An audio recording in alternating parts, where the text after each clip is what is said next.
Facebook, YouTube, TikTok এর ভিতরে ঢুকলে বোঝা যায় যে কত মানুষ দালালি করে।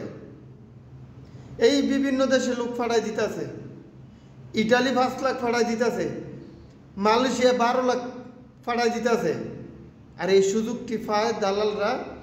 বাংলাদেশের কিছু টিভি চ্যানেল আছে, তারা ভুলভাল খবর প্রচার করে ভিউ কামানোর লাগিয়া।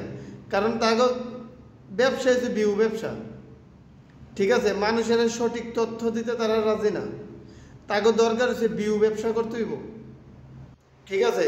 কারণ তাকে অফিস খরচ আছে, তাকে ফ্ল্যাট খরচ আছে, তারা দামি একটা গাড়ি কিনতে হবো, তারা যার কারণে ভিউ ব্যবসাটা তারা বাচ্চা নিছে, ঠিক আছে? মালয়েশিয়াতে 12 লাখ কর্মী আনবো কি গোয়া মারা দিতে আনবো? মালয়েশিয়া 12 লাখ কর্মী।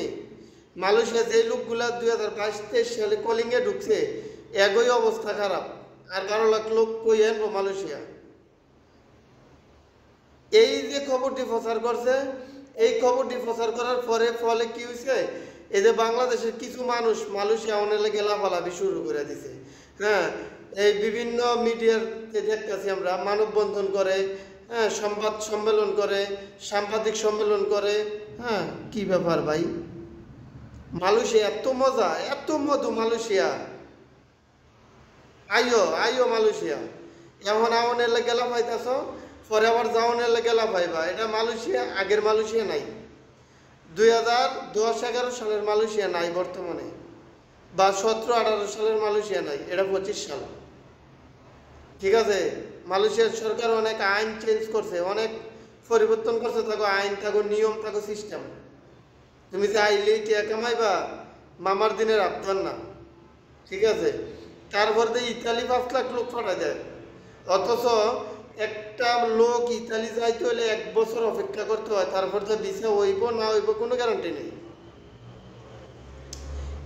ইতালির ভিসা, আমিও কিন্তু ইতালির ভিসার লাগে অনেক ঘুরছি, কিন্তু ভালো লোক পাই নাই, বিদেশ জমা দিতে পারি নাই। এত সহজ না ভাই বিদেশটা, যে কইছে আর ফুট করে লোক নিতেছে না। এই বাংলাদেশের ভিতরে প্রতিটা জায়গায় দালাল, এই দালালের বাচ্চারা প্রতিটা জায়গায় দালালি করে। যেমন হসপিটালও দালালি করে, ঢাকা শহর পায়খানার দালালি করে, হ্যাঁ, পায়খানা ভাড়া দেয়, এই হেন পর্যন্ত দালালি করে।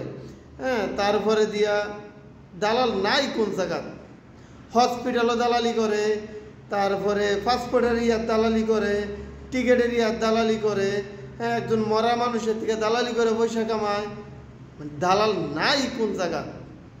দালালের ইয়াত মেলাত পড়ে বইছি আমরা দালালের মেলাত পড়ে বইছি বাংলাদেশ। এই জাতি কোনোদিন ভালো হইতো না, মানুষের ভালো পরামর্শ দিতে জানতো না। এই জাতি মানুষের কোনোদিন ভালো পরামর্শ দিত না, যদিও জানে দিত না, কারণ তার দালালির অভ্যাস, এটা তার রক্তের লোকে মিশা গেছে, তার জাতিগত পেশা, এটা দালালি পেশা।